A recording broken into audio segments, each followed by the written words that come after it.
আবারও ভারতীয় হাই কমিশনারকে তলব করা হলো। এবার তলব করা হলো বাংলাদেশে সন্ত্রাসী কর্মকাণ্ড মানে আরো বিস্তৃত করার জন্য শেখ হাসিনার উস্কানিমূলক বক্তব্য। এই ঘটনা আসাদুজ্জামান খান কামালকে দ্রুত যাতে বাংলাদেশের হাতে সুপর্দ করা হয় এবং হাদির হত্যাকারী যাতে ভারতে পালিয়ে যেতে না পারে সেই ব্যাপারে সহযোগিতা চাওয়া হয়েছে। এখানে পররাষ্ট্র মন্ত্রণালয়ে আসেন সকালে হাই কমিশনার আসেন প্রণয় ভার্মা, তাকে তলব করা হয়েছিল নেতা কর্মীদের সন্ত্রাসী কর্মকাণ্ডে জড়িত থাকার আহ্বান জানানো শেখ হাসিনার যেই বক্তব্য সেই বক্তব্যের প্রেক্ষিতে।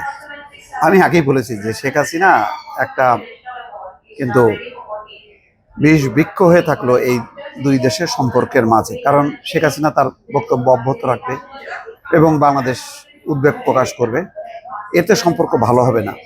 এখন বাকিটা ভারত বুঝবে যে তারা এই অবস্থা অব্যাহত রাখবে কিনা।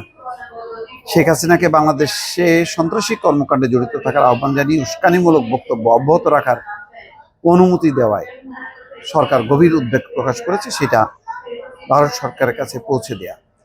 এছাড়া শেখ হাসিনা এবং আসাদুজ্জামান খান কামালকে দ্রুত প্রত্যর্পণের আহ্বান জানিয়েছে বাংলাদেশ।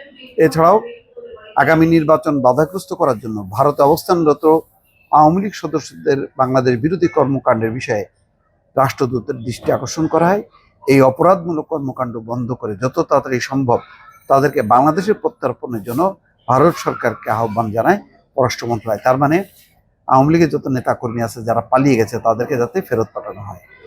এটা একটা কঠিন চাপের মধ্যে পড়ে গেল, নৈতিক চাপ। হয়তো এটাকে তারা উপেক্ষা করবে, কিন্তু ভবিষ্যতের বিপদ হলো এই যে ভারতীয় সন্ত্রাসীরা যখন বাংলাদেশে আশ্রয় নেবে তখন কিন্তু বাংলাদেশ আর ভারতের আহ্বানে সাড়া দেবে না। এটা একটা সংকট, জানি না ভারত এটা কিভাবে মোকাবেলা করবে।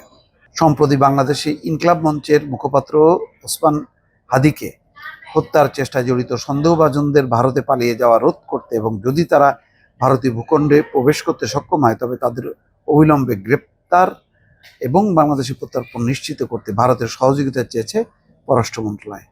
সরকার আশা করছে প্রতিবেশী দেশ হিসেবে ভারতের ন্যায় বিচার সমুন্নত রাখা এবং গণতান্ত্রিক প্রক্রিয়া রক্ষায় বাংলাদেশের জনগণের পাশে দাঁড়াবে।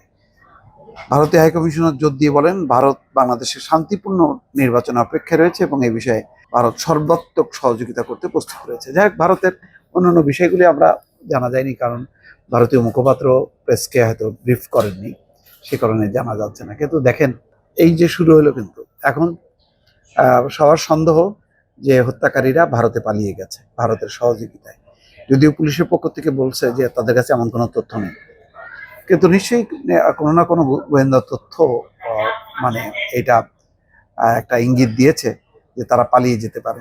বাংলাদেশে পালায় থাকতে পারবে না তারা, তাদেরকে যেতে হবে, ভারতে যেতে হবে এবং ভারতের সীমান্ত পাড়ি দিয়ে যেতে গেলে আবার বিএসএফ এর সহযোগিতা লাগবে। বিষয়টা বেশ জটিল এবং যদি সত্যি সত্যি তাই হয় তাহলে কিন্তু সম্পর্ক আরো তলানিতে যাবে। দর্শক।